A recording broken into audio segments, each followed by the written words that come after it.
Before I call up the new Federal Minister for Cities, Urban Infrastructure and Population, I just want a quick few comments about the year we've had and what we're looking for. This was a great year for the BOOMTOWN as the boom continued. In this room, there's no prouder boast than the tractors are moving dirt at Western Sydney Airport. And the Lend-Lease engineering guys are in the room, and congratulations, the bulldozers are moving. It's bulldozers, not tractors so much. You can tell I'm more social engineer than civil engineer. But we've finally got the earth being moved around at Badgerys Creek. We will have an airport, Western Sydney Airport, by 2026. The train's coming, hopefully I said the pipeline with it. Metro West, I'm hoping very soon the route's going to be announced for the Metro West to bring the new fast rail from the city to Parramatta Westmead. As I said, Westmead's been announced. We're getting another campus in what will be the biggest medical health integrated precinct in the Southern Hemisphere. Yes, bigger than Chile, Argentina and South Africa combined. The North West Metro opens next year. The Parramatta Light Rail will kick into action. The construction will start. Tim Poole and his teams down here as everyone's bidding for that. The mighty Liverpool Hospital got its funding this year, on top of Campbelltown the year before that. Blacktown opens next year. Liverpool, Western Sydney Uni opened its doors this year and won an award. The Aerotropolis is underway. Jeff's out signing deals left, right and centre. The Powerhouse Museum is finally coming to Parramatta. A multiversity is on the way for Aerotropolis, and I want to welcome the table from Sumitomo at the back, who have signed an MOU for one of Japan's great companies to play a big role in the Aerotropolis as well. It's been a great year. What it wasn't a great year for was, because in Western Sydney we tend to judge ourselves pretty much on sport. Let's face it, Shep, no Giants victory. The Earls certainly didn't scare the scorers. A great ignominy in rugby league. Bloody Eastern Suburbs won the premiership, and that's never a good year for the West. The Thunder didn't win. There wasn't even the Wanderers certainly didn't win, but they're a good chance next year, especially when that new stadium opens. And even our women's sport teams didn't really take the big honours, but under promises me the Auburn Giants are heading for great things. They're the best tackling team in the league. Not so good with the scoring, but they're really good with the tackling. So what do we look forward to next year as the boom continues? Not only do we look forward to going to London to see what they did, we look forward, hopefully, ask the Minister for a bit of federal cash for that metro to speed that up. We're hopefully going to see Lucy become a Coordinator General for GPOP as well, and maybe a city deal to go with that. We want to see some social metrics applied to our economic development in the region. We'll certainly be seeing the opening of the Aboriginal Centre of Excellence at Wayland that Lil Gordon and her team are working on, which will be a great achievement for us out at the old Wayland High. Yeah, absolutely. It's going to be great. We're definitely going to see the opening of the Western Sydney Performing Arts Centre, $110 million of club sector money to develop an opera house at Rudy Hill. It is a remarkable achievement, and that'll open its doors as well. As I said, Blacktown Hospital, NAB will continue its move towards Parramatta. It's going to be a great year. What we did see this year was the appointment of a new minister. We call him the Minister for Western Sydney, though the federal seat of Aston in suburban Melbourne's a long way from Western Sydney. We really have stretched the boundaries of the seat. But his predecessor, the Federal Minister for Cities, has always been considered by us as being effectively a Federal Minister for Western Sydney. And I think Alan Tudge's family will attest to the fact he's seen probably more of Western Sydney than he's seen of his family since he got the gig, and long may that continue. In introducing our new Federal Minister to help me announce the winner of the Project of the Year and say good day to his new constituents, he's paying for half the stuff in Western Sydney, so we ought to be nice to him. I always feel sorry when Angela Merkel goes to Greece and they boo her. The poor woman's paying for most of Greece, but she can't cut a break. We are going to be much more supportive of Alan Tudge. But it is really important, and it's good the first time you've been a minister, you get to give him an award. Minister, you weren't here earlier, but the category winner of transport in the Project of the Year was, of course, the Northern Road Upgrade, which your department was paying RMS to build. So why don't you welcome to the stage the new Federal Minister, the Honourable Alan Tudge.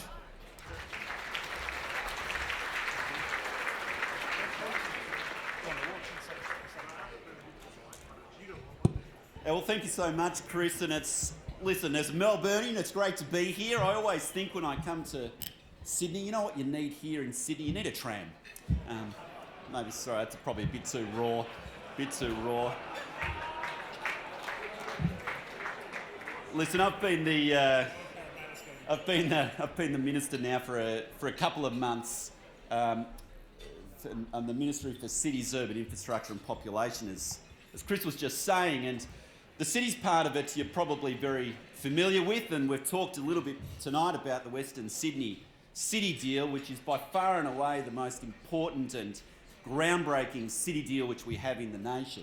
And we're outlining and negotiating a few more as we speak, and even this morning I was down in Hobart and we'll be putting together a Hobart City deal hopefully by the end of the year, as well as the Geelong one and Darwin one, but nothing will get to the scale of the Western Sydney one. The second priority, if you like, is around the infrastructure spend, and again in Western Sydney we've got huge infrastructure spends just there, and that's obviously is part of a massive $75 billion national program. And yes, the commitment is to have the rail to go from St Mary's to the airport by 2026 for when the airport opens. And both the state and the federal government have committed to achieve that. And so that when the airport opens in 2026, an airport which will be the size of Adelaide, and then in 20 or 30 or 40 years' time will be potentially the size of Los Angeles Airport, there will be rail from day one. So it's forward planning, and I think we need to try to replicate that forward planning as well. Finally, I'd just say though that the new part for this government is around population, and that's where over the next few months we're going to be developing a population strategy for the nation, and that's a really challenging area, and it's challenging, as you'd probably understand, because in part we've got very rapid growth in Australia at about 1.6% per annum, which on an international scale is fast, but particularly fast in Melbourne, Sydney and southeast Queensland, and actually quite slow growth elsewhere, and elsewhere where people are actually crying out for more people. I was just saying earlier today, just in regional Australia today, there's 46,000 vacancies today in regional Australia. Can't get workers. And yet we've got this debate in Sydney about growing too quickly and not being able to, for the infrastructure to be able to keep up. So that's one of the objectives of our population strategy, which we'll be working on over the next few months. Those three things come together: the cities, the infrastructure, and the population, because clearly they're interconnected. But thank you so much for the invitation to be here tonight, Chris. I have been out to Western Sydney a great many times, and will continue to do so. We are absolutely committed to the development of Western Sydney. It's already the third biggest economy in the country, and it will just grow. And I think the infrastructure which we've got through that Western Sydney City deal is particularly important as the mechanism for binding the three levels of government together.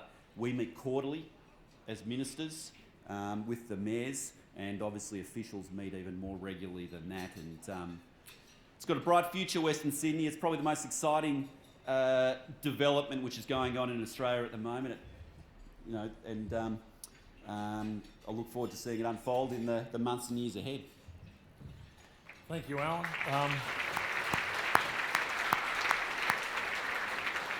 Now, I know they like to do this to people in Melbourne, but it's fair to consider you've already become an Eels supporter.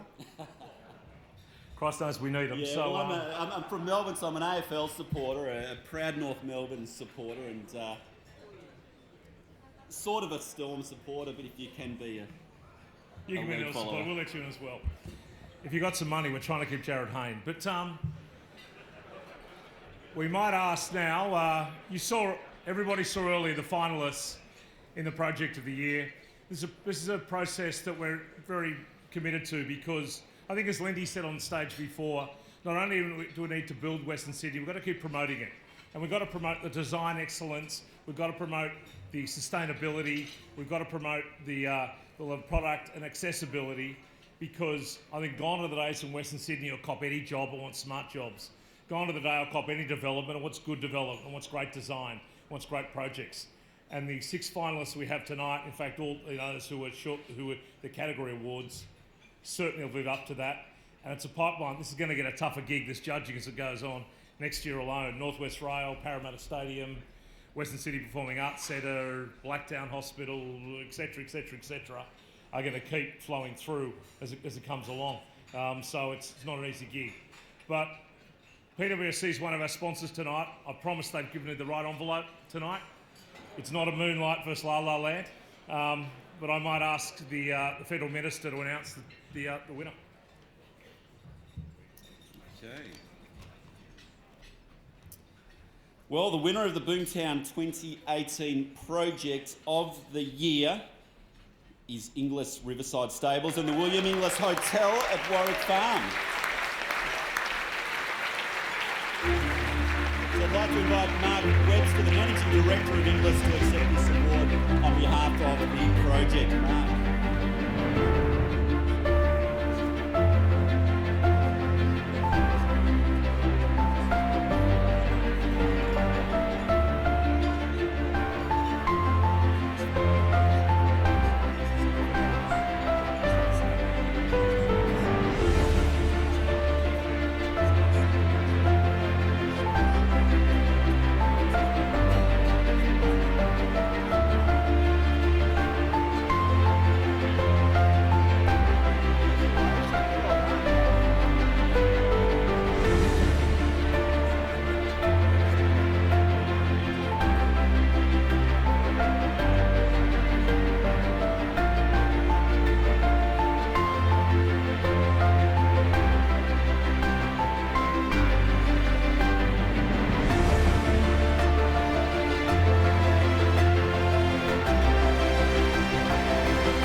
What a project, ladies and gentlemen. There's a certain connection with the Minister. Before he became the Minister for Western Sydney Airport, this is the home where the Premier and the Prime Minister hosted the Aerotropolis Summit, where Jeff Roberts is running around signing deals in the room as we speak, and I was around there trying to cause insurrection about a fuel pipeline. But it was an absolutely great gig. How about we hear from Mark Webster, who also, please pass our regards to the Chairman, John Coates, English Chairman too. But Mark, this is a great Western Sydney family that's brought the money back to town. Thank you. Wow, what a surprise. Thank you, Minister, and thank you, Chris. I don't have a prepared speech tonight, but I do have to say I am a Westie. I grew up in Western Sydney in Campbelltown, and I couldn't be prouder of winning an award like this.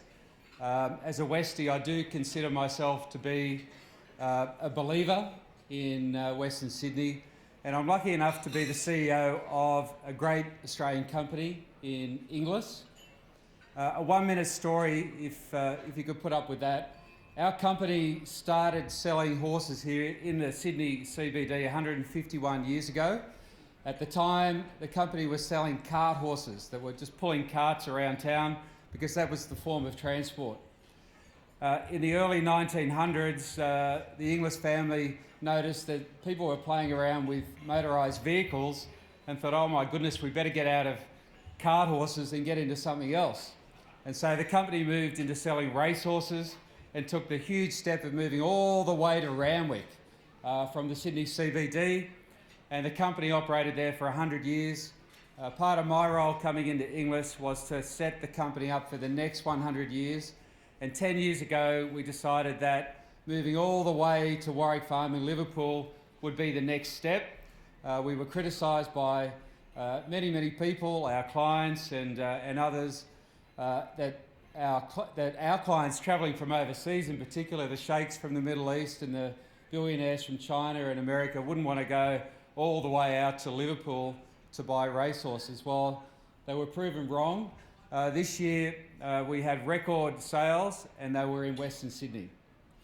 The hotel that we've built with the help of Accor, the William Inglis Hotel, is the first 5-star hotel in that part of Sydney, and it's busy.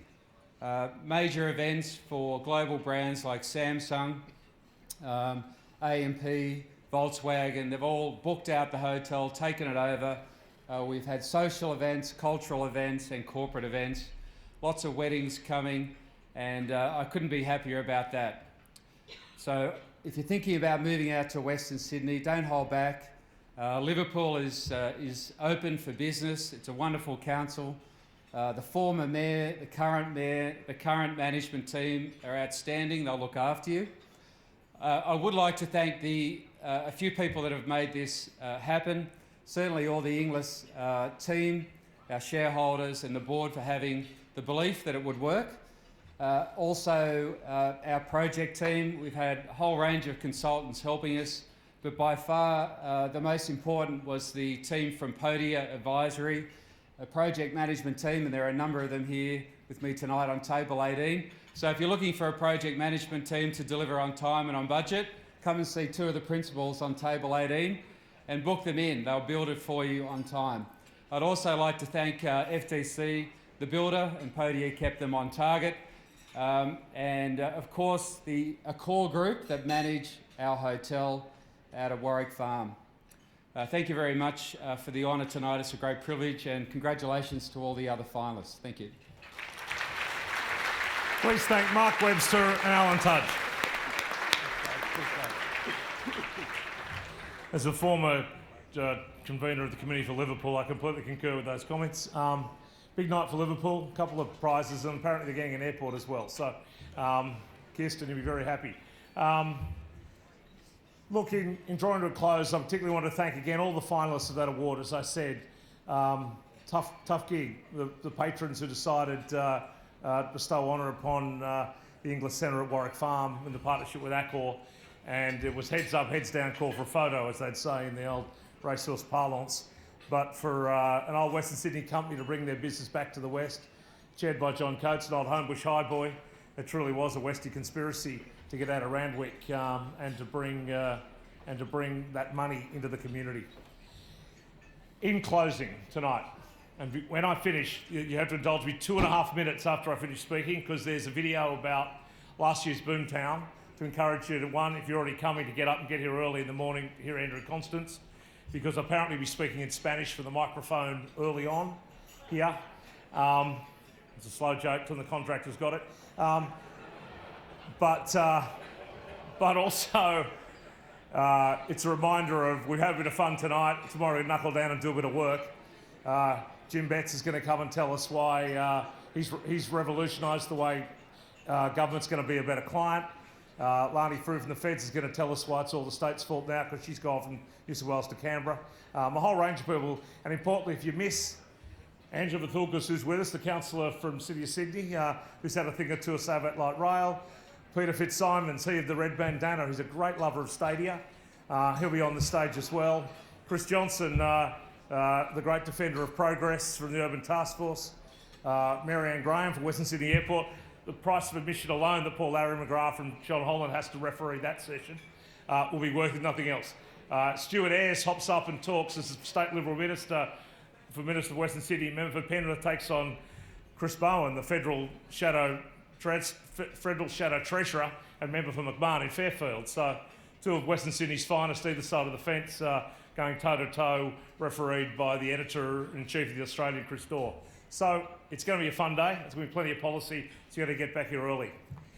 Before I close and throw that video to give you a taste of that, remind you, on your tables, have a look. There's only one between two. Take one home. You want to come to East London, we're going to talk about it tomorrow. John Burton in the room, who helped deliver Stratford's with us, and we'll be talking about that with Tim Williams as well.